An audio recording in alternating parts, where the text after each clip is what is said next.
name is Dave Steen, and in the next few minutes, I'm going to create panic among even the most respected survivalists. Because the story of how me and my family survived one of the most devastating disasters that ever hit America will finally put an end to all the survival lies you've been fed up with. And it will prove once and for all that no matter how much money you have in your bank account or how much you've invested in your survival plan, when it comes to a life-changing moment like this, your life and the life of your innocent child may very well depend on a useless household item like the one in your pocket.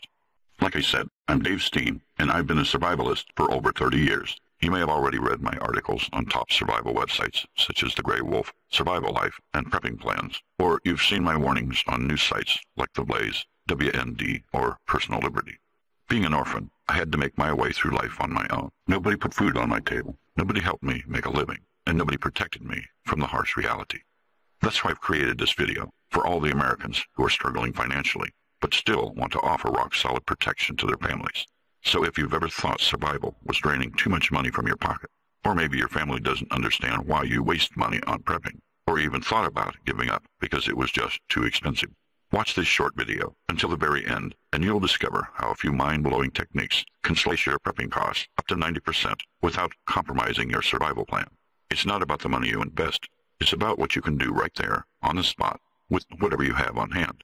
In my case, there were 3 dirt cheap items I could use, and only one of them would save my life and the life of my little niece. It all happened a few years ago. I was in New York right when Hurricane Sandy hit the area.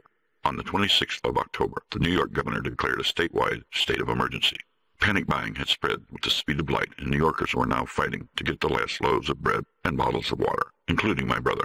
You see, my brother and I lived in 2 completely different worlds. He was adopted when he was only 3 years old by a very kind family from New York. Me, on the other hand, I wasn't as lucky.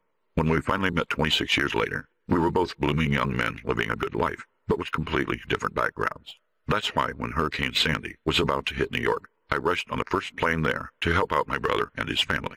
His naive trust in the government was beyond all imagination. He was convinced that an entire army would be at his disposal of New Yorkers all throughout the disaster. On the other hand, my expectations of governmental help were the lowest of the lowest. And still, somehow, they managed to go way below that, in the most ignorant and ruthless way I've ever seen in my life.